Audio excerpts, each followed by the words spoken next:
Good evening, everyone. Welcome to the Thursday, October 10th meeting of the Finance Committee of the Common Council to discuss the proposed fiscal year 25 budget. On today's agenda, two presentations and two discussions for the Department of Recreation and the Youth and Workforce Services. Please note that we originally did have the Community Police Review Board, CPRB, on the agenda as well. Due to scheduling conflicts, they needed to reschedule. We are in the process of rescheduling that at this moment, and we'll notice once finalized. Okay, with that, we are going to start with who we have today. So for the Finance Committee, we have Councilmember Keegan, Councilmember Farrell, Councilmember Adams, and myself, Councilwoman Frederick. And then from our city staff, we are joined by our research counsel, Jake Easland, our junior policy analyst, Alyssa Camara, our legislative director, Brian Jimenez, our city clerk, Shaniqua Jackson, and our deputy city clerk, Demetra Brown. And now we'll go into our public comment for this evening. So we do have one public comment signed up to speak, and then we also have one online submission that I will read as well. We'll first start with our public comment in person. If you could join us here up at the front. When you'll have 5 minutes to speak, and then when you start, just give your name and address for the record.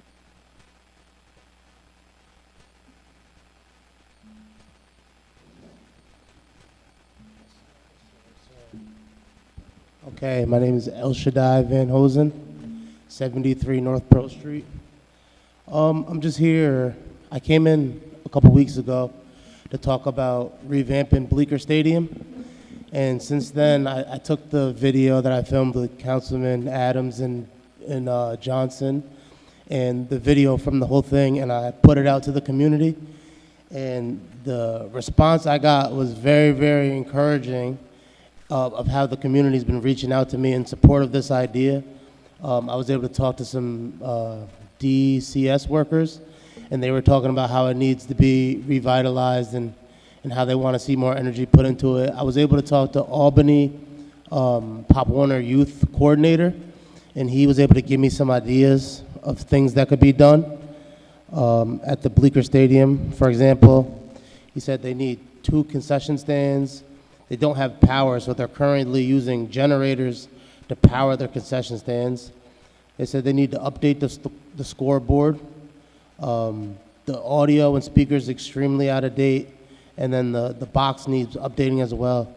And I just want to be a constant in this process to try to show the council and the city that we're willing to put projects in. I mean, I'm looking at this proposal. There's a lot of good projects on there. I just want to keep Bleecker up there as one of the options. I seen on here that these things are bringing in revenue. And as far as that's concerned, I was able to, I work as a photographer and videographer sometimes. And I was able to film a community event thrown by Auntie Bees, which is a local business owner, and she has a restaurant, and she threw a community event, I think last summer, and there was a couple hundred people there. So that's one way I could see it being used to generate revenue as far as sports teams and all that. So I don't know how much time I have left, but I just wanted to come here and speak on it again, and I plan on bringing a lot of people on the 21st meeting to speak up for it as well.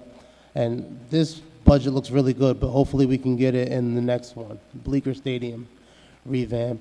Thank you for the time and listening to this. I appreciate you guys. Thank you for your public comment. Okay, and I will read our submitted public comment as well. This is from Stephen Friedman at 20 Mount View Estate Road, Voorheesville. The comment reads, we are looking to create a support program for youth soccer players with a focus on underserved and refugee populations, but not exclusive, within the city that can supplement current programming. Programming would incorporate soccer with leadership programming. Black Watch Soccer Club, Inc., a 501c3 nonprofit, has engaged DVLP Leadership Academy over the past 14 years to provide 18 to 21 hours of leadership curriculum and programming away from the training and match play formats. It is partly contributed to 50 plus players being named captains of their respective collegiate teams. Okay. With that, that is what we have this evening for public comment. So we will go into our presentations for this evening. Will these be done separate or together? Perfect. Sounds good. Thank you. We are joined this evening by our Department of Recreation Commissioner Jonathan Jones, our Budget Director Gideon Grande, and our Deputy Commissioner Raphael Tucker for Youth and Workforce.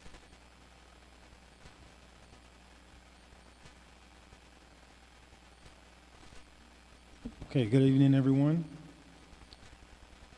First, I want to start out by thanking the Common Council for the opportunity to present my 11th budget with you with respect to my departments. Our Deputy Commissioner is here with me in spirit, but she's actually at the national conference, and so we have an opportunity to learn a lot. So I'll go right through our presentation. Our mission in the Department of Recreation, make it very simple. We work so Albany can play, and it's that simple for us. But we are also tasked to provide safe recreational facilities and coordinate wellness programs, and also strengthen Albany's residents through the work that we do in our programs in our community centers and our spaces. Our core functions are first, park maintenance. We have over 40 play spaces in our city. That includes public parks, playgrounds, and recreational facilities. Boxing, gym, as well as our community centers are included in that. Program management, so the programs that we offer, whether it be the boxing program that's nationally recognized, or some of the things we do in our community centers, that's a part of our wheelhouse. Community events, all of you, thank you for your support with our Play Streets. Play Streets has been something that we've started during the pandemic. We started when the pandemic happened, and we continue to engage our residents to inform them of the partners and the resources that they should be made aware of. And then partnerships and volunteerism, whether that is working with our court system to prevent some of our residents from further sentences and giving them a second chance, or partnering with entities that want to support our programs, whether our insurance companies have been very generous, and I can go on and down the list with our many great partners. And public engagement, I thought this was important because we have 3 program user zip codes that predominantly use most of our services. Although we reach every ward, all 15 wards, these 3 make up close to 75% of our program users, and that's 12209, 12206, and my zip code 12210.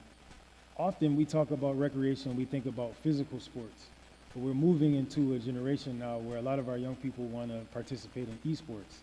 And so we started an esports program this year. We started it as a pilot over the course of 2 years with our partners, Upstate Gamers.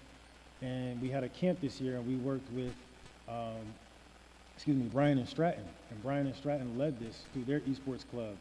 And it was our highest attendance summer activity. And so as we think about recreation in the future, as I move on and we're building 2 community centers, we're also thinking about leisure recreation, not just active recreation. As you can see, over the course of a year, our outreach on Facebook and on YouTube, our YouTube link is very popular, so continue to watch that to see all the things we do, has went up in ways that we couldn't even imagine. 112% on Facebook and over 150% subscribers on our YouTube. And that really gives you a capture of the programs and elements that we do on a daily basis. Our 2024 highlights, I won't read all of this to you, but I do want to focus on just a few of them.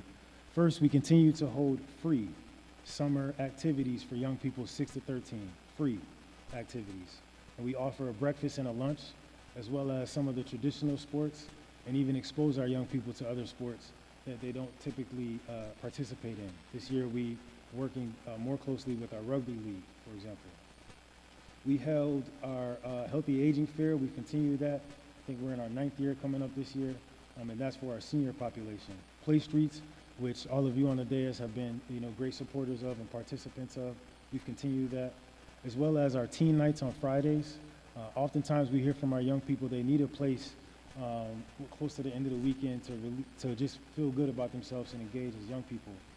And so we've held that over the course of at least once a month in our community centers with a youth DJ or a DJ that they recommend, some food and then prizes so that we can honor them for maybe good attendance or a good report card or even good behavior in the center. I'll talk to you a little bit about esports, and we continue with some of our contractor programs like Upstate Gamers and Live Fit, which is our Zumba and Afro Beats aerobic program. We also included a 6-week pilot program with barbering and braiding. And so the point of our department is not just to keep our kids active, but to give them some skills that could be transferable. I got my hair cut yesterday, and hopefully some of our young people, once they complete, I can pay a little less, but go to them, but pay them their worth. It's Rec is our podcast that we do, and so that's something that we started over the pandemic, but it allows for people in the community to ask questions, but at the same time for us as professionals to talk about some of the things that we're doing that may not be seen.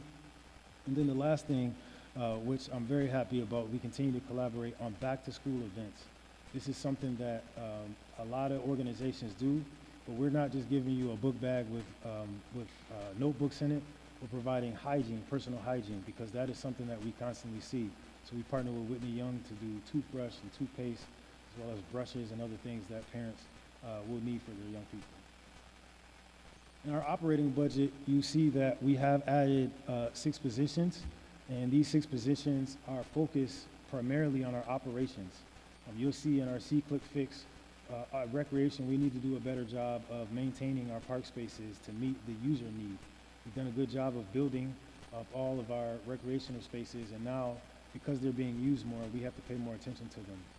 And so this budget asks and requests to fill those positions, not only with laborer support, but with the right kind of laborer support so that we can make it happen with our partners in DGS. Our goals at 2025 is to continue maintaining our new property, the Palmieri Sports Complex. And I do want to talk about Bleecker Stadium a little bit at the end. But maintaining and programming our new Palmieri Sports Complex, we worked with the community on that, and our committee chair was a part of that process, so thank you for your involvement. On top of that, we want to expand our workforce to meet that service delivery need. I just talked about those new added positions, as well as continue to host events that our community can find their sense of belonging in. Play Streets is one of those. So we had neighbors that may not see each other on a day-to-day, but through Play Streets, they've formed a connection, and that's important to us. For our capital budget summary, you'll see that we are obviously focusing on 3 areas that we have in the previous years: our court resurfacing, our playgrounds, and our spray pads. But we've added not only our new Albany South Center, as well as our Albany West Community Center, but also some other elements to help us maintain some of our new facilities and our new play spaces. Basketball not only is one of the top sports in Albany, but it's also an area where we're going to need to do more. What I mean by that is, if you look around, we started with the plexiglass backboards, right? It adds a different appeal to it, but at the same time, there's padding that is needed for safety, and there's also some other equipment that's needed to maintain the court spaces when we have tournaments and events. Some of that large equipment we are requesting in this capital budget plan.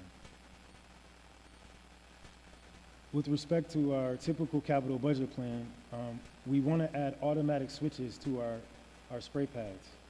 Now it's getting hotter faster, minus today, but it's getting hotter faster and a little longer. And for our staff to go to all of our different spray pads, turn them on and turn them off in a season that may not coincide with our seasonal laborer staff is just more efficient for us to have these automatic switches. This is something that our staff went to the National Recreation Conference to learn more about and see other cities that are doing it. Some of our sister cities across New York State have this implemented, and it's more efficient. It's also able for us, if we have a 90-degree day in April, I won't say March, but in April, we're able to turn those switches on and they're ready to go for our residents without a big backlog of delay. In addition to that, some of our courts, we want to resurface. This picture that you're seeing is Hackett Court in North Albany. We want to expand on the work that we've done there and actually upgrade some of the spaces there, and we are very focused on growing our court space, our court sports as well, tennis, pickleball. And then lastly, to your right, you'll see that we had a survey for the parks that we want to do in this upcoming year. Whitehall Park is one of them, as well as 6 Mile, Park is another one. And what we did was we went out to the community to ask them what they wanted first, and then we'll go back to the technical designers. We'll come up within the budget range, and we'll build something that the community asks, rather than building something and then asking for them to support it afterwards. This has worked for us over 20 times, and we want to continue to do that. Coming in 2025, really, really, really excited about the opportunity to open it up on July 4th. A new pool, the Lincoln Park pool, will have amenities that I'm so excited to be a part of in this administration, but Olympic size pool, a spray pad, as well as a zero entry pool for our residents to, get themselves acclimated with the water. Albany West is a community center that our whole community has been asking for years, and it will encompass rooms that not only we can use for our department, but our community can also have at their use. And then Albany South is our headquarters. We'll redo our headquarters to have a full functional gym, a full functional fitness center, and at the same time spaces that we can have a neighborhood meeting and that doesn't kick everybody out of the gym, with including parking spaces in the front that will hopefully alleviate some of the challenges we have with Pop Warner. That is that for that. One quick thing I did want to say on Bleecker Stadium, we do have 2 new concession stands. The power and all of that is being worked on as we speak. That's out of our control. We don't add power. But to that gentleman's request, this is something that we've been thinking about for a long time and have been implementing. And yeah, I'm very happy with what we have in 2025. But please know that Bleecker Stadium is not on the back burner. It's something that we're actively working on and will continue. All right, so now I want to switch to youth and workforce before questions, if that's okay. So I'm going to have our Deputy Commissioner and Director of Enrollee Services join me. Deputy Commissioner is Raphael Tucker, and our Director of Enrollee Services is none other than, Ms. Liz Harris.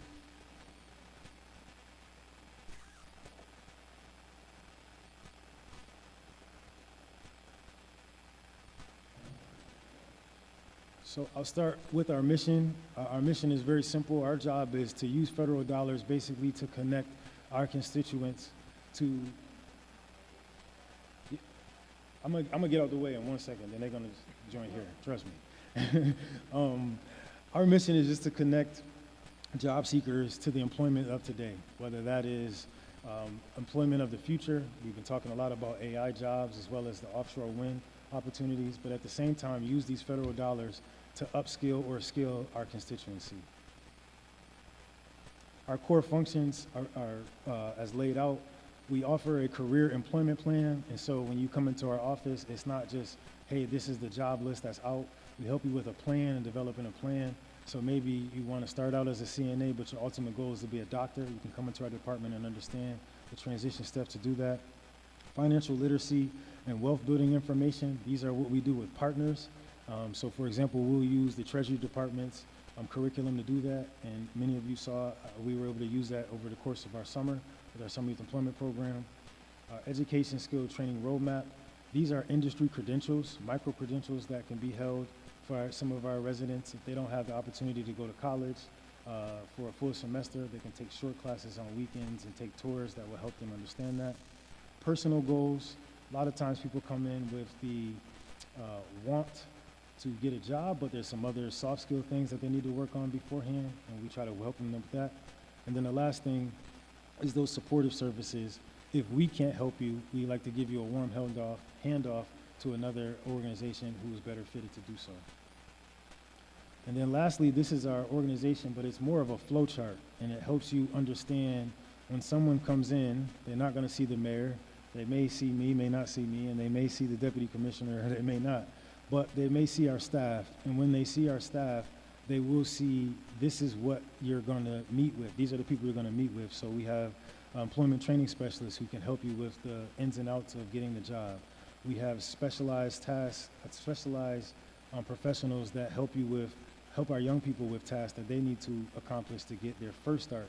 We also have a veterans component for some of our constituents that are served in the military, and they get priority service. And then on-the-job training, whether that is an organization that wants to hire or a person who needs a job and we know of an organization that wants to hire, we have something called OJT, And that OJT allows for our businesses, almost like a try before you buy type. Our businesses, we work with you, and we are able to use federal funds to support that.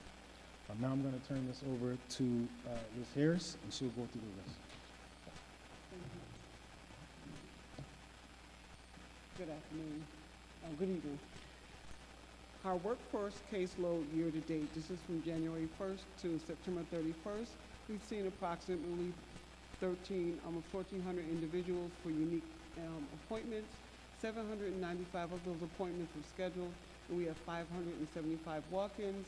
Usually walk-ins are asking for assistance with such things as supportive needs like housing, referrals to other community agencies, as well as resume writing and job referrals. My Brothers and Sisters Keepers program is our youth program targeted specifically for 18 to 24-year-olds. We had approximately 151 individuals who come for various services, including career guidance and referral and training dollars. Resource room, that is where individuals from the community come in and access our computer services to actually complete or even start things such as OSHA's 10 and 30 or any other online credentials that they might be pursuing because they don't have access to internet or computer services in their homes. Workshops, again, they would rely more on like resumes, any kind of civil service workshops, anything that's really tailored to what their needs are, including our job club, which is held weekly every Monday from 10 to 12, where we invite individuals and employers to come in and meet and greet, where the individuals have an opportunity to learn about careers and what the employers are expecting. And referrals, we've noticed more recently, there's been an increase with our immigration population. We've done a lot of referrals to RISE and organizations where they will get English as a second language assistance. So the next screen is showcasing a flow chart of how our program has grown since 2022 with the numbers. We start off with a certain number. As the program progresses throughout the 5 weeks, we've seen an increase of youth applying for the program as well as staying enrolled and engaged throughout the entire program. This has contributed to a lot of outreach we've done with the schools. Staff goes to the schools, all schools starting in December, letting them know the program is going to be launched in late February, as well as more importantly what documentation they need to obtain for our application process. It's a mapped out process with 4 steps attached to it. Since post-COVID, our application has been online. That's been amazing. So thank you for City Hall for helping us with that endeavor. But also various steps throughout the registration process, including drop-off where young people come to Bleecker Stadium with their payroll packets, documents, birth certificates, social security cards, age appropriate, and other information. Also, we ask for financial and household income. We ask that because we have a blended funding stream where we receive monies annually from New York State. And we need to show household income to be able to charge off City of Albany residents, kids who can be paid through the TANF dollars. At the bottom, you can see, as a result of our partnership with the state and the county, we've received a year-round grant. This is the second year. The first portion of the monies we've gotten last year, we called that cohort winter-spring. We got notification for this upcoming year, the YIP money or Youth Employment Program, which is year-round. It's been given to us for this September through June. This dollar amount of $639,000 reflects the portion that will be given to us for that period for the YIP program for TANF eligible kids.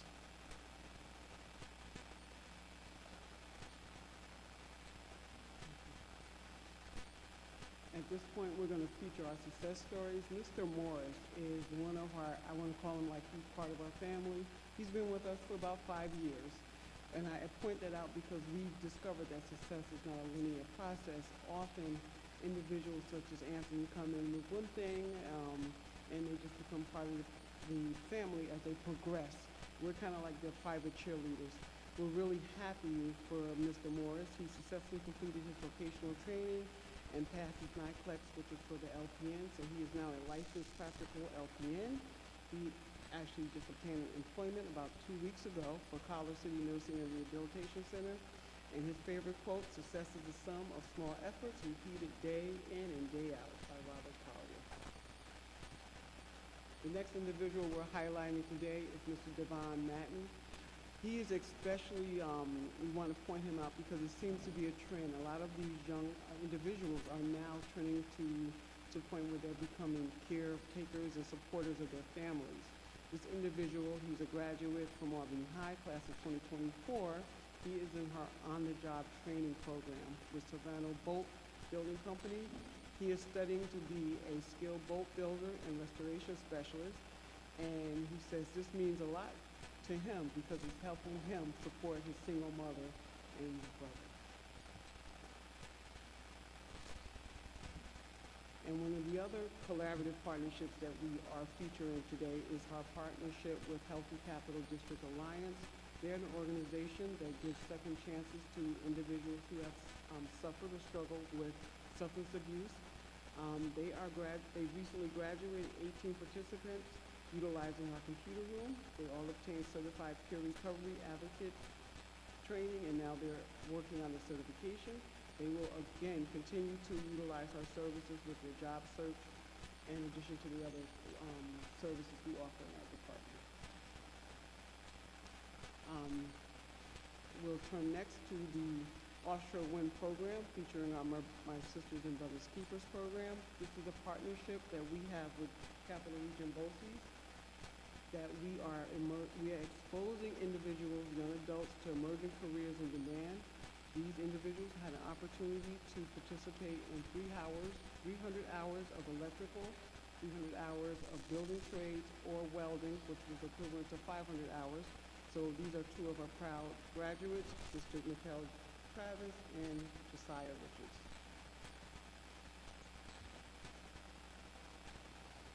These are a few of our highlights in 2024 that we want to bring to your attention.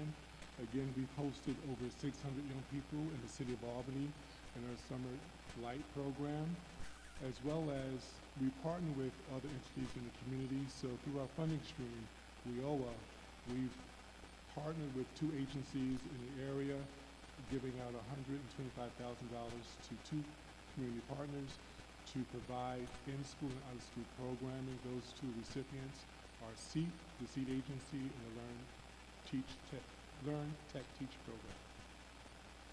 More recently, because of the increase of mental health crises and needs in our community, we partnered with the Healthy Alliance Partnership platform to increase the number of referrals and track them to make sure that people get access to mental health needs in a timely fashion. The other great thing that we're really excited about is that in the first quarter of our OJT program, we successfully partnered with Christopher Lee Brothers in Heating and Cooling, Serrano Boats, Plug Power, and Green Facility Solutions, which means we hired 13 individuals. The contractual amount for the OJTs totaled $92,000. Salary ranges for individuals started from $20 to $26.50, with the highest wage earners being HVAC technicians. Also, we partner with Capital District BOCES, again, giving those students who are engaged in the electrical, building trades, and welding programs wraparound services towards job support, job search support, supportive services to making sure while they're in school, retention is high, they complete the program, any issue that may arise in terms of child care, transportation, but also more importantly, helping them find employment once they graduate from the program, and as well as while they're in the program to give that assistance.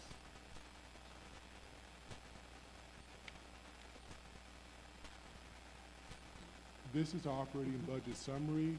So we were able to maintain all 16 positions. Our funding stream majority is from WIOA, the New York State federal government.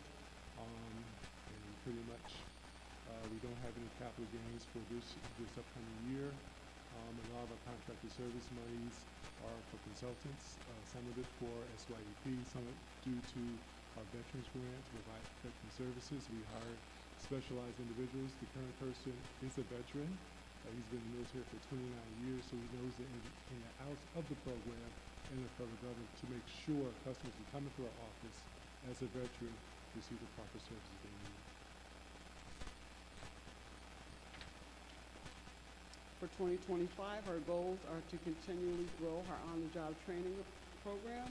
We want to specifically target small businesses to drive commercial growth in the city of Albany. We're looking at careers in demand such as HVAC installers, setup tech press operators, and Class A and B CDL drivers. We also want to connect job seekers who attend our job club and HR monthly civil service workshops to the Capital Region business service representatives who act as liaisons between the candidates and employers to facilitate direct hire opportunities. We've also realized that we want to make sure that our customers come to us from different referral sources as well as word of mouth on the street by credible messengers. So we'll make sure that we are available to help them remove barriers that have prevented them or they tried before and they're not successful, that we are aware of those issues and those barriers to make sure that they're successful in working with us. We've also come to realize that we are an intergenerational type agency.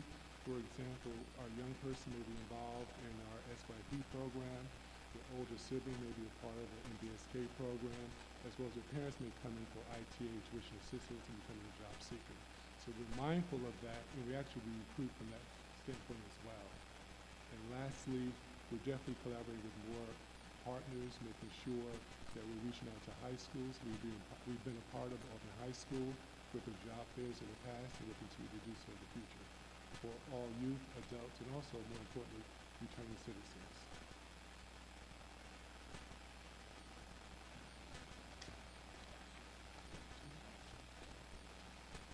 Thank you. Thank you. Any questions? Thank you, Commissioner, Deputy Commissioner, Ms. Harris, for your presentations this evening. For the record, we are also joined by Councilmember Anane this evening, and we're going to jump right into our questions. So first hand I see up is Councilmember Keegan. First, I want to thank you all for coming here this evening. I know it's past the end of your workday, and I most certainly appreciate all of your time and coming to meet with the committee and taking the time to go through the budget and also advocating for enhanced and increased services in both of your departments. Gideon, I think my first questions are probably going to be more so for you because it's just some technical stuff that I don't understand in the line items. Yep. So it looks like we're anticipated to get a decent chunk of additional TANF funds. Do you know why that is? Well, the TANF revenues come from the county to pay for those eligible children in the summer youth employment program. As Deputy Commissioner showed, our caseloads are going up, and we're also seeing a larger and larger share of the summer youth employment kids being TANF eligible. So that's essentially increased fee for service based upon increased participation. I just want to Correct. make sure I understand. And then line 4901, our CDBG funds seem to be going slightly down. Do we know why that is? Was there cuts? It went from 77,339 to 59,000. I think this is more in line with the actuals and what we think we can claim. Was there any program changes? Yeah, no. Okay. And then the JTPA program also increased by roughly 200,000. Do we know where that is coming Yeah, from? I mean, the on-the-job training and sort of payroll support programs that the department, has been doing, they're really expanding. You'll see that, that's that big jump in personal service you see overall for youth and workforce, that, these payroll support programs are very successful in getting people's jobs, and obviously the department highlighted some of those folks during their presentation. Yeah, I just want to make sure I understand why those numbers are moving around. And then my last question, budget-wise, for youth and workforce services is line 7861. We didn't have in 2023 the hospital and medical insurance for retirees, then we had it, now we don't have it again. Do we know why that is? Yeah, so in the 2024 budget, I split out the retiree between the two units, and now it's all inside the admin unit. Okay. I guess I did it by positions when I built the 2024 budget, but upon making the entry at the end of 2023, it doesn't really apply to anyone, obviously, that currently works here, so we just put it all in the admin unit. And then give me 1 second, because I think I have a question that goes back to rec. So I know, Jonathan, you mentioned you were increasing predominantly for rec. The increase was maintenance workers, but I also see a pretty significant salary jump for summer help for the summer youth employment program. Do we know where those, Well, the summer youth employment program has traditionally been budgeted at $1 million. As you can see, our caseloads have never sort of come up to that level, but, that is a conservative budget to ensure that no child who requests to be part of the program would ever have the possibility of being turned away. okay. And then my sort of last budget line item question, and this is not really a huge jump, but I was just wondering why we cut funding for the programs for aging. It's only like $800, but that's page 72, line 75. I don't know if that was based upon what we actually spent this year.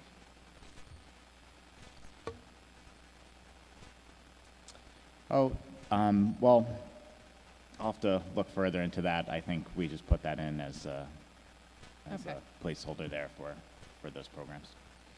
And then, Jonathan, I had a question.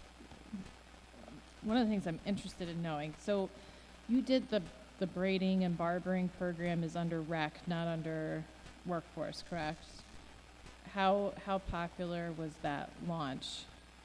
I mean, I know I saw it all over social media, Yeah. and the two team leaders were quite adorable in their TikTok videos or whatever it was that they were doing, but I was wondering what the participation levels were like for that program. So our first time, our participation level started out high, and then it got lower towards the end of the completion of the program, or towards the completion of the program. But what we found out is that we had to do a better job of working with the parents, because when our kids have things going on in school, maybe we need to change our time, and maybe we need to change when we meet. And so the reason why we have it in recreation is because our kids are already coming to the center, and so we didn't want to give them an extra place to go. And on top of that, in meeting with some of the parents afterwards, hey, my child's in a play, or my child has homework. And so we had to come up with a different strategy this cycle, and we can be a little bit more flexible on that. And so that's why we kept it with recreation. Okay. And then I know we talked about this extensively last year. It was part of the playground bonding. Do we know, because I haven't really seen the final plan for like the new playgrounds that are going in. Are we planning to install equipment that has accessible ramping, so on and so forth? Do you know? Actually, we just completed at Black Lives Matter Park with our partners at DGS. They just completed another pathway. And so we're working our way around the different parks for those pathways. And so there's one now going to the spray pad off of 3rd Street, and another one coming off of Livingston going to the Muga. And so we're going to do that work there. And so it's in progress right now. I guess my question is specific to the new equipment, though, that's going, like the actual playground equipment that's planned to be going into Washington Park, because I'm assuming that is also getting new revamped equipment. Is that, or did you move in the direction of doing ramped equipment for that playground? So ramp equipment, I can't say we moved in the direction of ramped equipment, but we did move into a more inclusive ADA compliant playground structure with some of our swings, for example. With Washington Park specifically, I can't speak on that design because I can't speak on that design necessarily, but in some of our other parks, and what we learned from the survey, for example, at Whitehall, that is a big request, right? We have some students that have some ADA challenges, and we'll continue to work with them on that. I do know that Myers is one of the schools that is supporting a lot of our fairly disabled young people in the district, and likely they would be using Whitehall Park quite often because it's so close to the school. Yep. And, I would be very interested in having discussions before the city proceeds, to look at what it is that we're actually ordering, in terms of equipment. I know I provided the department some reference material last year, but it continues to be one of those passion projects of mine as Totally I sit understand. here on the council. And I am working on some legislation that's not quite introduced yet that may provide some greater support and assistance in looking at design structure from an ADA perspective, so that you have a really solid resource group to defer back to as we move forward with redevelopment. So those are all the questions that I have for you. I'll turn it back over to the chair. Thank you. Thank you. Councilmember Adams. Thank you all for coming this evening and for your report. I just had brief questions in regards to the projects for the parks. With majority of the projects being completed in 2025, do you see any interruption or planning for any interruption during the springtime, some early spring, coming out of winter, that's going to either prevent the traffic from coming to some of those locations? And if so, do you have like a place in mind where you plan to maybe hold some of those events that you've been doing? Yes. So I'm glad you mentioned that. We do anticipate our work at the Albany South, that's our current Hoffman Center, starting in December. And so we will have a winter time where we won't have activities happen in our current building. That will be a full construction site. But as you've seen in our presentation, with Whitehall, we have all hands on deck because we plan on working with our school district. We have Delaware School not too far away, who has a gym. We have Myers not too far away that has a gym and a pool. And then we also have Ash.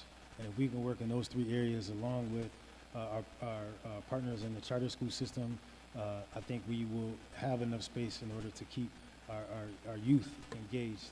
The other thing too is that we have a building now with the Palmieri Sports Complex. It's called a community room, where we can have small group engagements. And I think that's something that's also going to help us serve mainly our seniors while we have this time of construction. Thank you. Just as a follow-up question, is there also a future plan or another part of the Lincoln Park project where you guys are going to be addressing the top portion closer to Delaware Avenue where the basketball courts, tennis courts are in that area? Is that also like one of the adjacent projects to the park? Yeah, so in our department, we call that the upper side of Lincoln. And yes, we do plan on working with that. It's not in this budget, it'll be in future year budgets.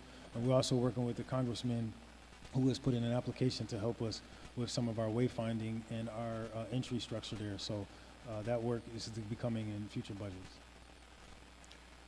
Actually, one more question. And then in regards to some of the parks locations, our smaller parks, the lighting around the parks, do you or your staff also provide suggestions as to the lighting around the parks? And I guess, do you have that determination as to the lighting around the park, or is that through engineering? Yeah, so we work with engineering, we work with DGS, our energy manager beforehand. Remember a couple years ago, the city took over some of those lights, and that was very useful for us because they're a little brighter with the LEDs on them. And so right now we're going through a process of evaluation of all of our parks. I just was talking to the team about this a week ago, and after this budget period, where we go to each of our parks, we have a metric, a national metric that we can use to grade each of our parks. And lighting is one of those areas where we're going to scale that and score it to be able to see if we need more lighting or if we need a different type of lighting, right? Maybe it's not a warm light, maybe it's a bright light in a certain area. So yes, you're correct on that. All right, thank you for that. Just a few, not family members, but a few people who have families around Lincoln Park had made mention of just the lighting and kind of with the new design, if any changes were also going to come from that. So it's good to hear that, again, when it comes to the lighting and just the public safety aspect around the park, that's being addressed. And just as a final statement, again, just wanted to say from last year to this year, the programs that you have been running has been very successful, but it has also opened the eyes to so many people of the work that you're actually doing on the ground from the senior programming to the esports to what you're doing at Hoffman. So continue the great work, and look forward to working with you guys more. Thank you. Councilmember Farrell. Thank And- you. Oh, my apologies. For the record, we are also joined by Councilmember Tom Hoey. Thank you so much, and thank you all for coming in and for all the work that you do. You have a great haircut, and I thanks, love yeah. that you got it done right Yeah. with people are doing a program. Yeah. So I have several different questions. I think you just have one for the youth services, so I'll start with that. I'm really thrilled to see the growth in the summer youth program. And I know one of the big hurdles over the years was the whole just getting the working papers and coordinating that, which in fairness, I mean, that's something that you have to get a physical, there's a bunch of different hoops that you really have to jump through that's really, it's hard for anybody to do. And, so I know that that's a big hurdle for you guys. And I was just curious, I know that there had been working with the school district at some point, so I was curious just how that was going, if there was any advocacy that we could do to further support it, because I just know it's complicated for any family at all, and let alone like if a kid's just like, I want to do this, and they don't even tell their parents. And No, I appreciate that, and thank you for that, because it is a challenge. A lot of times it's with the documentation.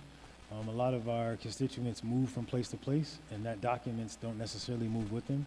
We're talking about birth certificates and social security cards. And when you come to us in March and you don't have those, going down to the federal department may take you longer than our application process is open. And so we've worked with the school to identify those young people in January.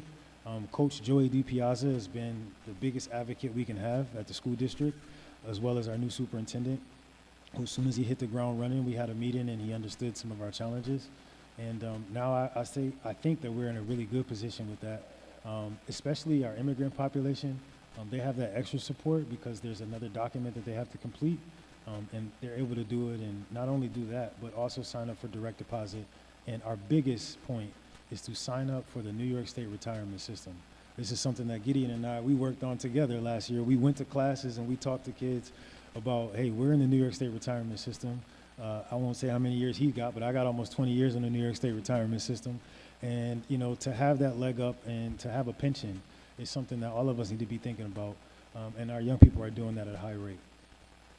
I love to hear that, because that was something with my kids and their friends. I was always like, sign up for the retirement system, and they all would look at me like I was crazy. So I'm thrilled to hear that you're pushing that, because that can make, I know people my age that in different youth programs, they happened to sign up for the retirement system, and they were thrilled because they got an earlier tier than they would have. That's right. There's a lot of benefits to it. The earlier you sign up, the better potential you have. I'm really glad to hear that. And again, if things come up any way that we can help and be supportive with that sign up process, getting the word out or anything like that, it's just, there's so many, I think that people don't fully understand all of the different complications with just getting the kids before they even do the program, just getting them signed up and into it is such a heavy lift. So deeply appreciate all of that, and really thrilled to see the growth with it. I'm really happy to hear about the park maintenance people, and I guess I would love to do a plug, if it's possible, as they're going around and fixing the different equipment, if you could also have them be proactive with some of the different grounds things, because that's a lot of the stuff that we deal with. And then it can just be a complicated thing, and if there was actually somebody that's there, they're already checking on the equipment, and they can say like, oh, by the way, there's a limb down on this tree that can impact, I'm speaking obviously from very specific experience. Yeah. Because we had some issues with Yes, we trees did. in Rosemont, and it's been kind of, not, it's been fine. It's just DGS has a lot on their plate and they're doing a great job mowing it, but there's some additional maintenance that when kids are actually using the park equipment, you wouldn't see if you're just there doing the grounds. And you wouldn't notice that perhaps this should be taken care of too. So if I could just put a plug in that if you have these employees, if they can also be really looking at the grounds around the playground equipment, that would be very appreciated. And I wanted to follow up on Councilmember Keegan's questions for the ADA compliant playground equipment, just because last year one of the things we had really talked about was ensuring that there was in every new park as we move forward at least one piece of ADA compliant equipment there. So is that happening? Because I didn't fully understand. Yeah, it is happening. We haven't fully completed any park this year except for one, which is in the south end of Albany, that we hadn't done. In that park, when you see it, it looks a lot different from our other parks. What I mean by it looks different is the equipment that our manufacturer is using is more intentional for the ADA completion. So they have ADA play equipment, but some of the sizes of the equipment didn't fit everyone who would be ADA compliant, if that makes sense. It's a little too small, or it said 2 to 5, but the way our 3-year-olds fit versus the way a European 3-year-old is a little different in size and structure. And so we worked with Compan, our manufacturer, to be a little bit more intentional about that. And yes, we do have ADA compliant equipment in our parks, but the manufacturer had to do a better job of making it a little bit more comfortable. That's great. And so that was just something as she was asking the questions, I was thinking, so we're still focusing on that? Like Yeah, we're of still getting course. those Yeah, we things have in. to. That's great. Yeah, we have to under standards. We have to. It's a standard now. It's not just hey, you can do this it's a national standard that you have to have ADA compliant. State park I'm and city. very happy to hear that and happy to hear that there's other pieces going in, and appreciate Councilmember Keegan's mission on this because I think that it is something that's so important. I know that with Lincoln Park Pool opening, it's just been an issue over the years, and not just in Albany, everywhere. Lifeguards are there. I mean, it's like anybody that can swim well or well-ish, bone up on swimming and become a lifeguard for the summer because we need you everywhere. How are things going with, like, how was it last year? Are you expecting with the new pool? Just because it's so directly, as you mentioned, the heat, with global warming, it's getting a lot hotter, and our pools are even more important. And I love our spray pads. I love that, our Rosemont spray pad's amazing. But the pool, you can't really replicate putting your whole body in the water and immersing yourself. And that's directly impacted by being able to have a lifeguard there, which we obviously want to make sure we have. So I'm just curious how things are going with hiring lifeguards, if that's getting better. I know that at some point we were talking about trying to partner with the school district. Like, I don't remember, there was something where there was trying to get different people that, like the swim team kids, like, be a lifeguard. I was just curious how things were going. No, with that. you actually hit on something that we did last year that worked. And so one of our locations that was open was Albany High.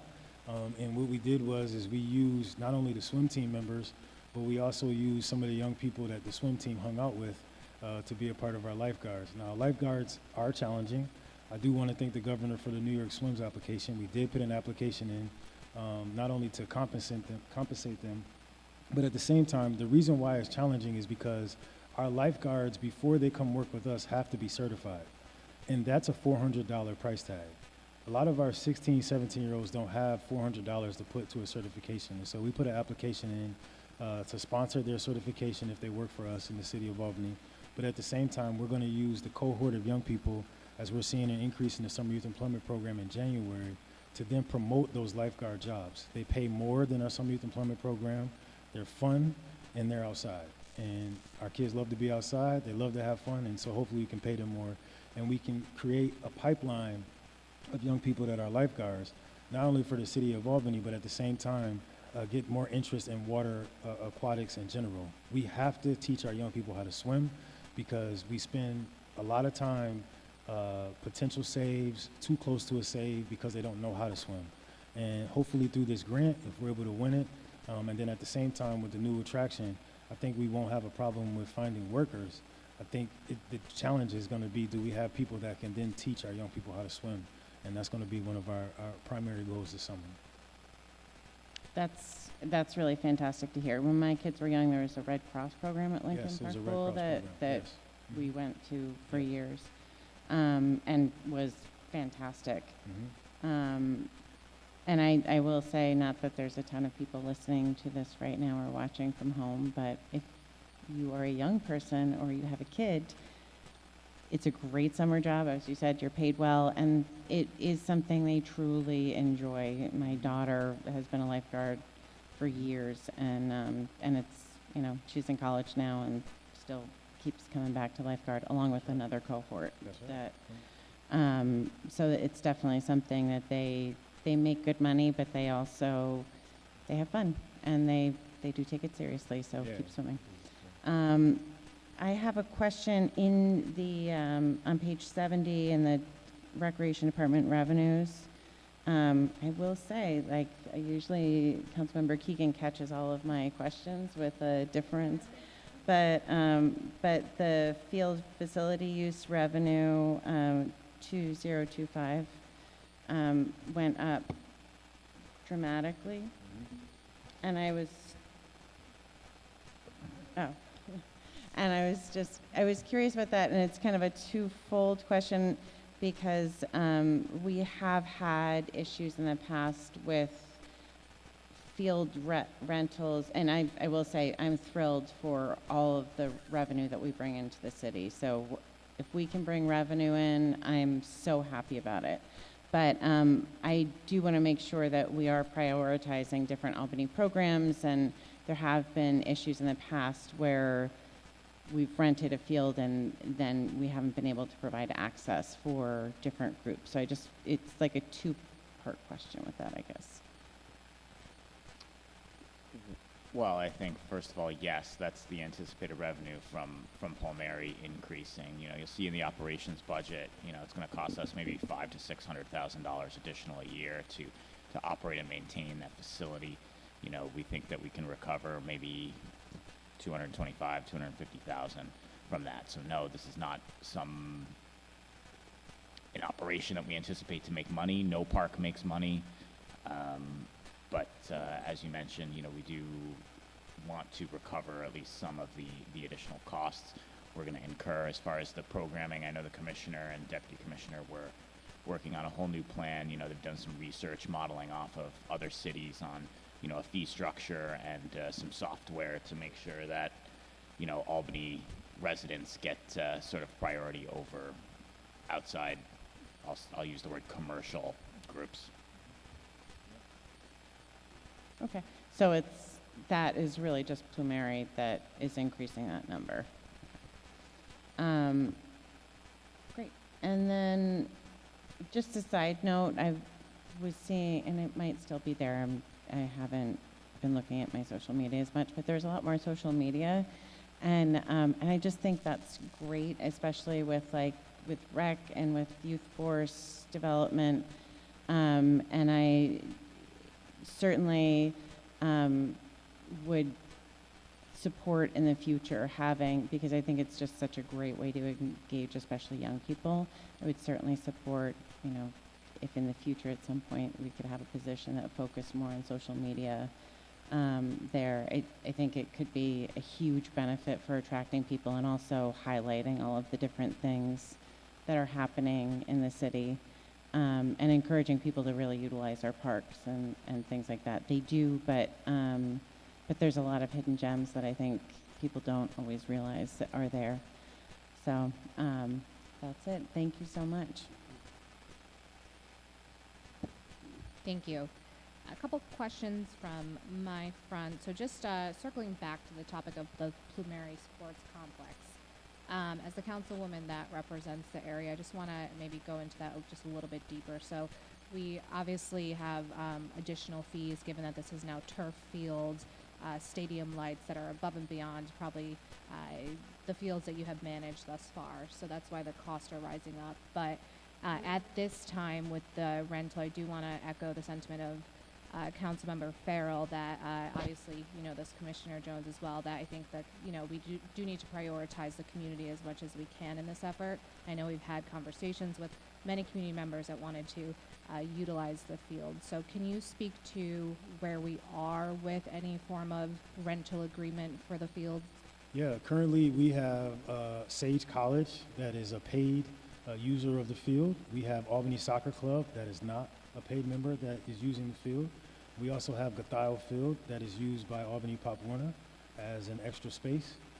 And then we had a tournament that was out of town. They were from Vermont that came, and they did use the field for a tournament this summer.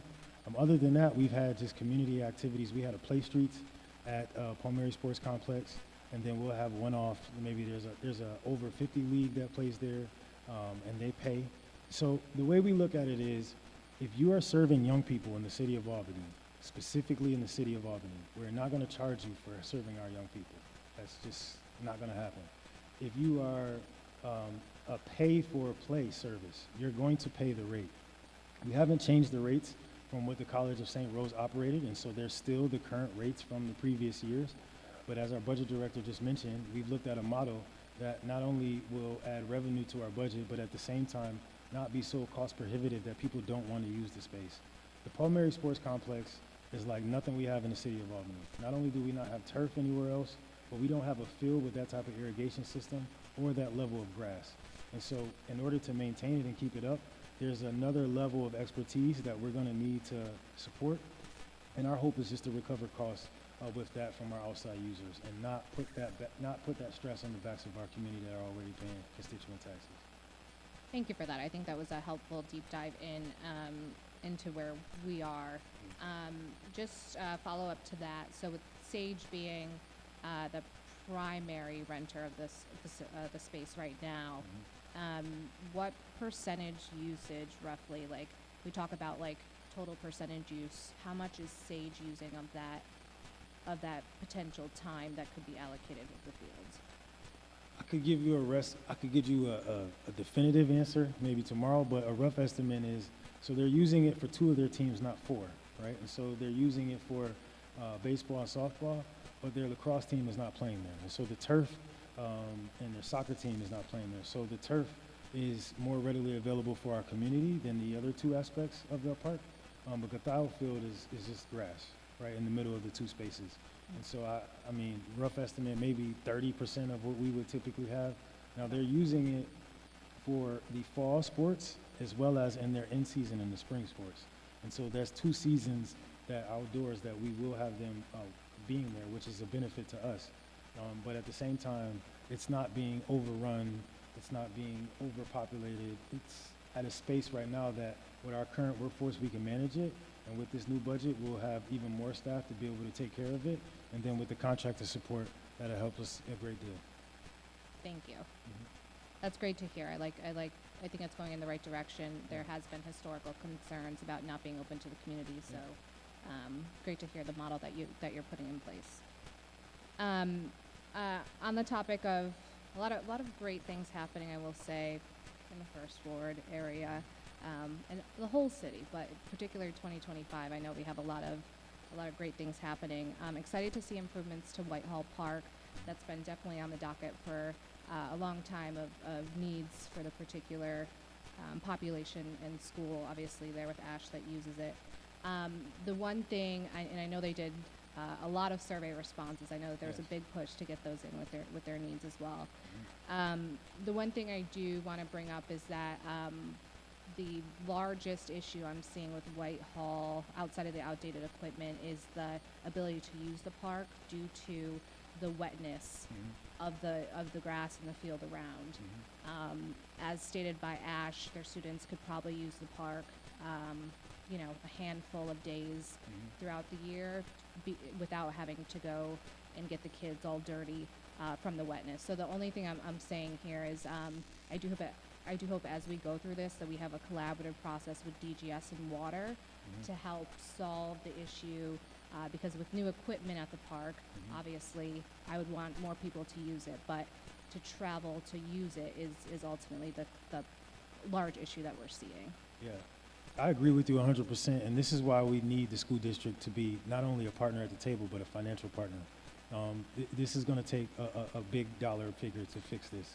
It's a water table issue, but on top of that, our residents can't use that when our young people are in school, and that's no slight to the school district. I understand the reasons why, but that park is different from any other parks that we have in our city because of where it's located. It's behind the school. It has a parking lot that's shared with the school.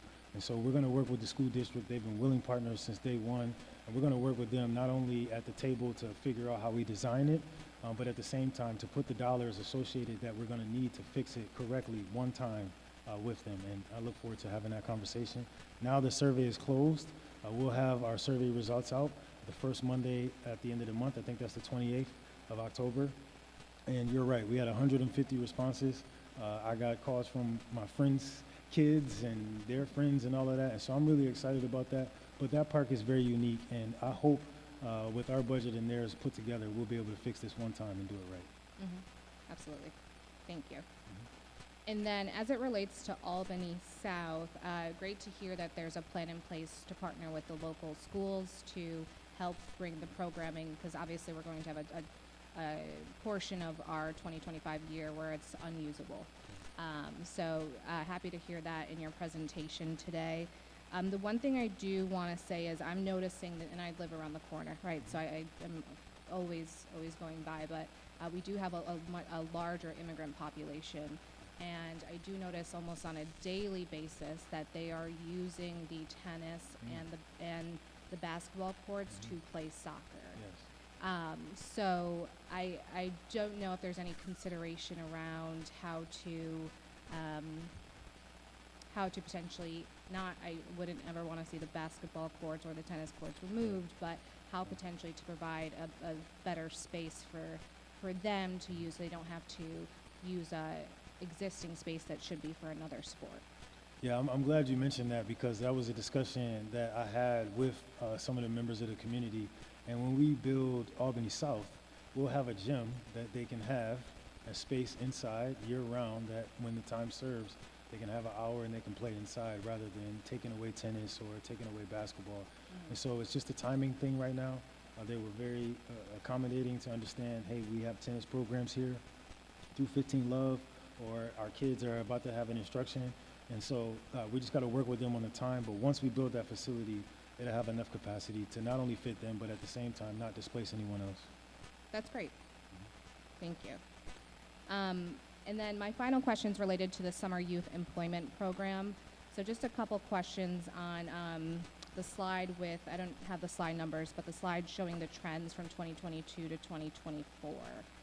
A couple things I'm noticing in here. So first and foremost, great to see the continued growth of this program. I think that's a huge effort by you all, and I love to see that. There does seem to be higher attrition or higher fall off happening in 2024 compared to prior years, of about 10% from week one to the final, dropping out of the program. Was anything particular last summer that drove that? Yeah, our kids got jobs on their own. And so they worked with us. They went through our first week of enrichment, which many of you have spoke at. They got some skills, and our young people now are in a position where they're able to not only apply with us, but at the same time apply to a Stewart, apply to a Great Escape, and get these jobs because of the skills they've acquired over the previous summers.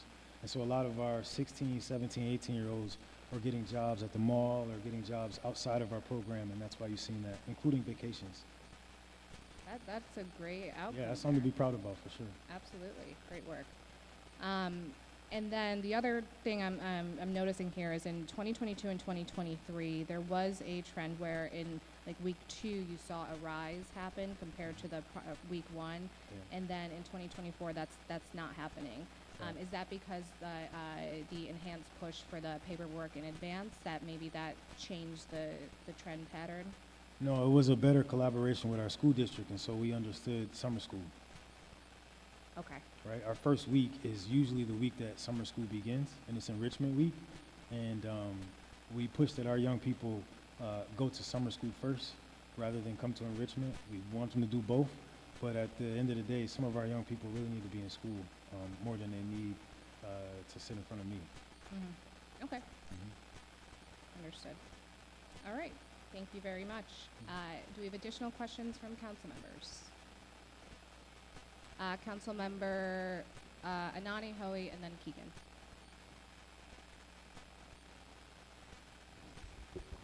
Thank you, Chair, and thank you, Commissioner. It's always good to be here, particularly when giving presentation with, just Parks and Recreation is one of my favorite departments, and just to see some of the work that continue to be done year in and year out for all of the residents of the city of Albany is always great. Something I'm really passionate about, as you know, is the Summer Youth Employment Program, and it was touched on. There's been an increase, and we want to continue that momentum going forward. How many people are budgeted to fill the Summer Youth Employment Program? Like, where do you predict the future going, and what has been really, how can the council help to get the word out a little bit more about increasing the numbers? Yeah, the budget isn't the issue. The challenge we're having, though, is finding work sites that are not of the same sector, right? A lot of kids don't want to be daycare providers, and there's nothing wrong with that. My mother was my daycare provider, and I'm very grateful for her through Head Start. But our young people now have talents and skills and sector interests that we have to introduce them to. In 2023, we had the opportunity to work with New York State. And so now we have our young people working at DMV. They're working at the New York State Senate, the Assembly. And so that exposure leads to that expansion. And I think if there's any way that the council can really be helpful, is finding jobs, small businesses in your community that can take a young person for 4 or 5 weeks and then let us subsidize their employment, and they work and they support that. What we found in that is our young people are so creative, they're so intelligent, they're so in tune with what's happening that these businesses will hire them through the Summer Youth Employment Program, will subsidize their pay, and then the business will keep them on because they've seen so much growth based on their work there. I'll give you one example. Faith Creative Names is right here up on Central Ave. She'll hire our young people because she's seeing, okay, they know computers better than me, or they know social media better than me. And so there's advantages our young people can bring to our businesses that I think we need to scream and yell more about. This program is moved from, we're trying to keep kids off the streets, to now we need to keep our kids engaged because they have talents and exposure and expertise that our businesses need to stay flourishing. And that's where we look at it. And my next question is regarding Bleecker Stadium. I think it's one of Albany's biggest treasures outside of Washington Park, of course, but we have individuals that are advocating for more improvements and whatnot. And there was a mention of particularly trying to get electricity. Is that, have we analyzed the cost to kind of provide electricity, and maybe you're looking at partner with National Grid or even with the city for that cost? No, and National Grid is there. We can't control their schedule, but this is all planned out for this year. When we built those 2 concession stands, that was all built into the model to complete that project. So we're going to have shelves on the wall so people don't have things on the floor. We're also going to make sure we have electricity. Yes, they're using a generator now, but that was because of National Grid schedule, not something of our own. I do want to note, though, that over the course of the past 2 years, we had to bring in the USDA service because we had an issue with our furry friends underground during COVID that took over Bleecker Stadium. So the amount of holes that we had on the field that we had to do work on, that was first and foremost because it was unplayable. Now we have the concession stands there. On top of that, with the PA system and that, I have to check into that, but to my knowledge, when I was there last week, at 1 o'clock, the PA system works fine, but I'll check into that. Maybe it needs to be on both sides, but priority for Bleecker Stadium has not left us. It is an old stadium that was built in the 1930s, so there's some things that we cannot do to it based on the historic nature, but at the end of the day, it is a gem, and it's something that I hope after we get done building our community centers, we really get a chance to put some resources to build that up. Awesome. And then I did see that there's going to be a bond for Madison Park, $900,000. Can you speak a little bit about that? And this came from the community members from your ward. I'll give a big shout out to my friend Carolyn O'Keefe, who put together this reimagining of Madison Park. When we redid that, I've been here for a while now. A couple years ago, we went from 2 basketball courts to 3. We added in sports fitness equipment. That was step one. And then we saw over last year and the year before, some of the programs we put there were some challenges. Those programs decided to go to a different location. Now they're in North Albany, which I'm happy for because there's nothing there. And we're seeing more use. We're going to continue to work with the community engagement group to fill out not only some of those recommendations, but some things that we're going to find through the evaluation that I talked about earlier that our department is going to do to make those fixes happen. All right, thank you. And then the last question is more so, I know the budget is, in the early stage. Is there anything that, you could think of that the council can advocate on your behalf to try to get more money for the department? Or are you satisfied with what you guys are receiving so far? I mean, I'm a team player. I think if you can advocate for anything, it's if we can get our permanent city funding from the state government, maybe that will help our budget on the trickle down. But I'm a team player. We're going to work with what we got. There's always more we want, right? And, for the things that we do, we've been able to do a lot with less. I don't get into the numbers necessarily to say, hey, if we can have 40,000 here or 50,000 there.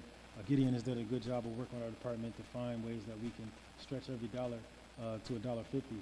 But at the end of the day, I think that where we are positioned as we move into this transition year, we're going to be without our headquarters. And so we're going to use this year and 6 months after this year to really understand where we need to be financially. And then I'll come back to you next year with a big dollar ask. Gotcha. Always good to see you. Thank you so much for everything that you do for us. Likewise.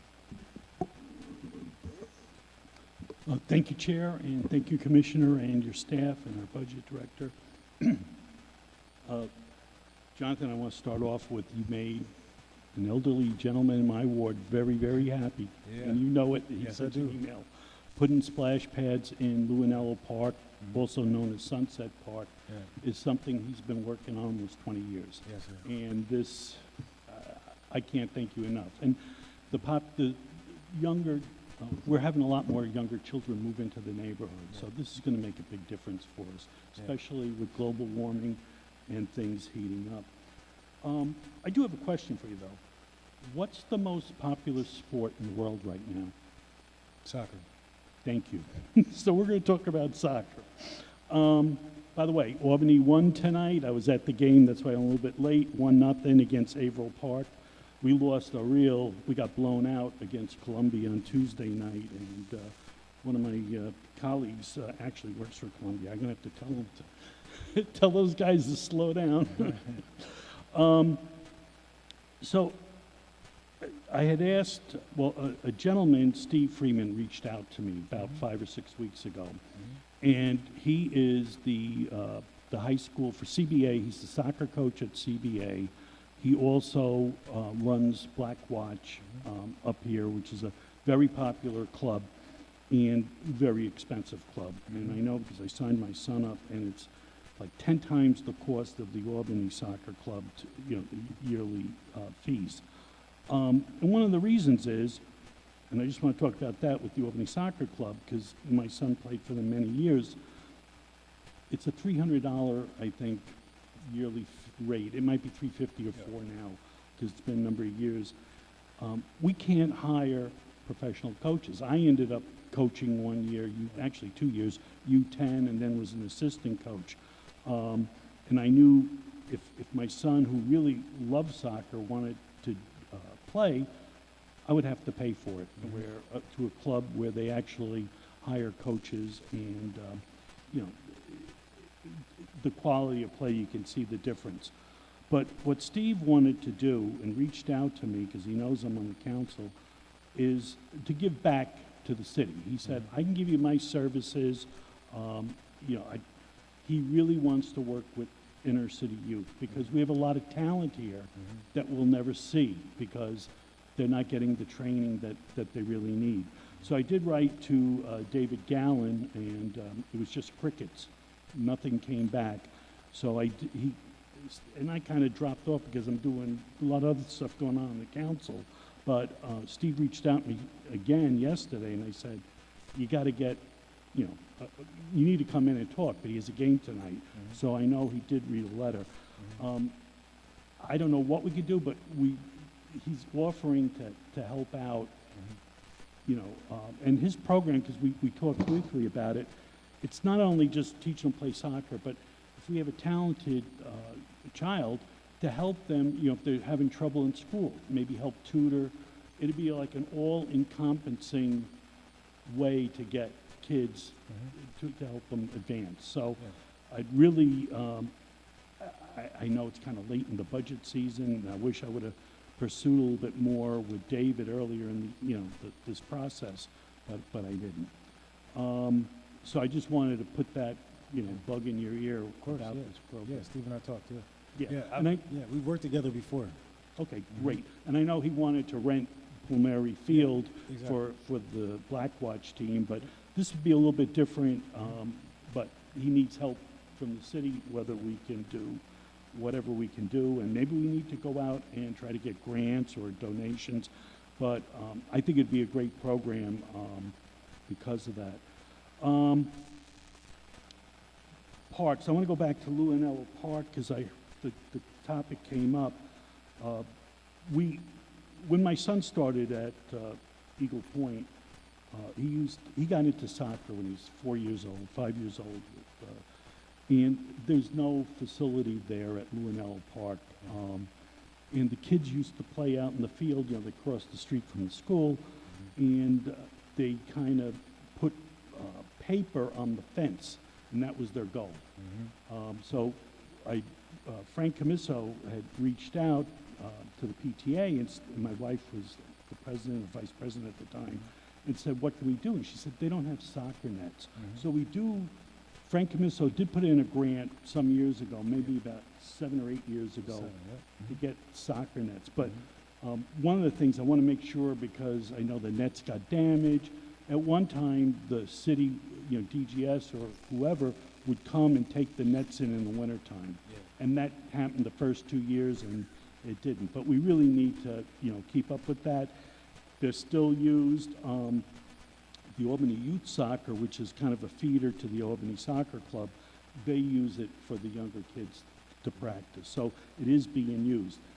And I bring this up because my stepdaughter was coaching the team and that her son's on. And while they were at the park, they heard we have the big cottonwood, the alder, not, are they alder? They're the cottonwood trees, and I forget the other name, the official name, but they tend to break when they get big. And she heard a big crack and saw the branch hanging down. So, of course, she called me, and you know, I called the forester. I called a bunch of people. It was like a Friday night, because I was worried about, maybe it wasn't Friday night, it was during the week, but I was worried about school the next day if kids were there, that this big branch that was like this would come down and could kill somebody. But we did have trouble trying to get, I mean, eventually we did get it roped off, and then, you know, the branch did come down and they stuck it in the soccer net, but that's another story. But I know we got to work with DGS also. I mean, but is that something, because I heard you mention it before, that if we let you know about it, that you can put the bug in the ear also to DGS that we need to have something fixed? Oh yeah, I mean, we work together. Like it's really like concerted. We work together. We work in concert together. We don't have an arborist in our department, but Jay Levine does an excellent job. When that big storm hit and knocked all those trees down in our parks, it was all hands on deck for both of our departments, and so there's no break there. But you also know the challenge that we've had as an administration when we try to take down trees. And sometimes we're not greeted with the best appreciation for taking down any tree, whether it be damaged or not. And so there's been that struggle there, but with respect to that park, with the spray pad, number one, the money that we're putting to the spray pad, the first thing is we need to find the right location where the spray pad can go. I mean, you know that park. Right now they're doing a sidewalk there. And so maybe it's on the back side of that basketball court, I'm not sure. But we have to figure out that place. like the councilwoman was talking about earlier, the water table at Sunset Luanello Park is also very high. And so there's some challenges there, but with respect to the trees, if Jay identifies one, I mean, this guy can look at something and tell you how old it is, and I don't know how he does it, but at the end of the day, that team has worked with us lockstep in understanding not only what capabilities we have, because our guys are not, and ladies are not trained in that, but to make sure that if it is a healthy tree, we can save it in the right way, and if it's not healthy, there's a process that they go about so that we can replace that tree. And that's a program that's out of DGS, and if ever there is an issue with it where you're not getting any feedback for whatever reason, we tell folks not only try see-click fix, but you can call the department and we'll pass the word along for sure. Okay. And these trees are about 100 years old. I mean, they're big, I'm sure. and they need to be cut back. I mean, that's what it is. But you know, again, we're all working with doing more with less. And, Absolutely. you know, you can only do so much more with less. At a certain point, something drops. Some other things I wanted to bring up. The summer work program. My son participated for 2 years. This is my guy. And he came home this summer because you did the he's in my first class. week introductory. Marissa Francini from Corporation Council was there. You had a great program. Thank you. He came home, Dad, we got to buy ETFs. Jonathan Jones explained to me, you know, and he was like, you set him on fire. So that was a good point. Last year he worked at Radix and he loved it. He was feeding the chickens. It was just a great experience. But he wants to get into like architecture and building and stuff like that, engineering. And I thought maybe working in codes would be better. And unfortunately, and Rick LaJoy had said, yeah, why don't you have him come down? And I don't know if it was the first year that somebody worked in codes, but he did. And then Rick went out on sick leave, Right. so he wasn't there. And you know, he went in, did his work, and actually he impressed a few people. They gave him a stack of work, and he had it done, you know, half the time what they thought. But when he finished the program, nobody thanked him. Nobody said goodbye. It was just like, you know, he left. I said, well, nobody said anything to you? And he said, no. So I just wanted to point that out. It ain't your fault, but I'm just saying that, you know, it bothered me that, you know, somebody does work for you and you don't thank them. And I mean, but I just had to tell you that. No, just one quick thing on that, and I'm gonna make this real short. For all of those who are listening, I am not telling our kids to invest in GameStop or anything like that. Oh, okay. Right? I just want to put that out there. I'm just telling them about the world of investing, and we use a curriculum from the Treasury Department to teach that. The other thing with the thank you, what we do at the last day is a recognition event at Bleecker Stadium, actually. And we turn Bleecker Stadium into like a playhouse. Yes. But at the same time, it's also our last play streets. And so every organization that could be there is there to educate not only our community, but at the same time tell our young people that are there. So hopefully Max, my guy, was And I able know to do you that. did. And again, maybe I shouldn't have brought that up, but it bugged me that because he did go and you had food and stuff like that at Bleecker, and it was really good. With the also with the summer work program, I'm just wondering, is there a way? I found it stressful getting all the paperwork together. I mean, and I know you have to do certain things, but is there a way if a student or, you know, the child becomes part of that, we keep the record on file somewhere that we don't have to redo it? Like you were talking about the retirement, he did it last year, but then he had to put it in again this year.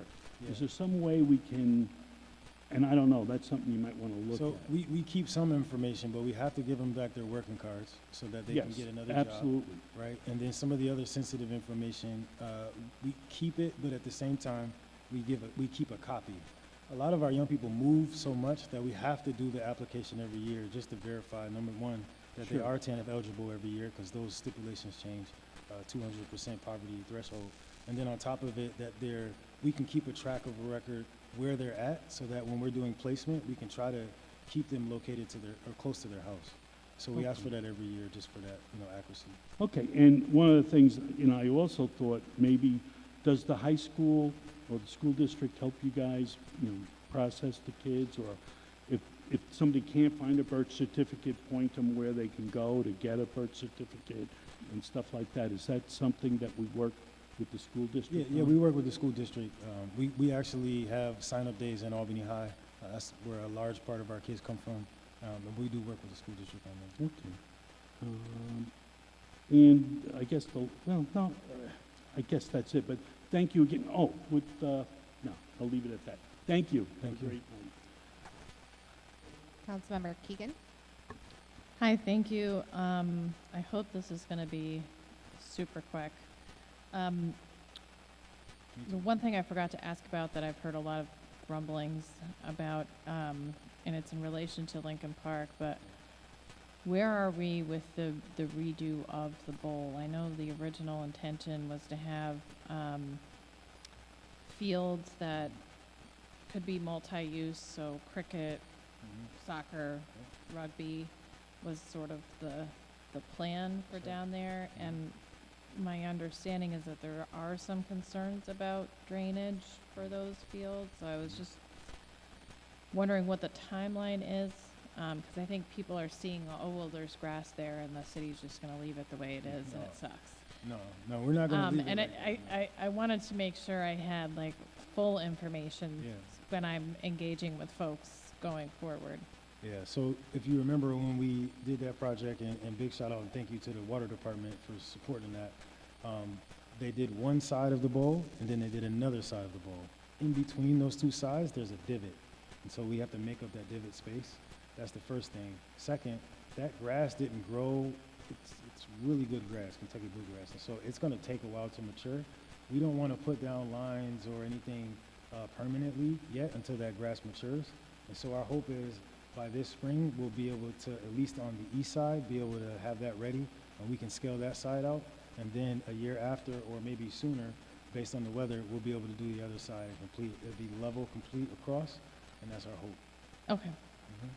That was my last question for the evening. Excellent. So it looks like we have reached the end of our questions for this evening. I do want to end by thanking you all for joining us tonight, Commissioner, Deputy Commissioner, Director, Budget Director, for your time this evening and going through your presentations, as well as taking all of our questions. And furthermore, thank you for the work you do for our city every day. And with that, we have reached the end of our meeting. So do I have a motion to adjourn?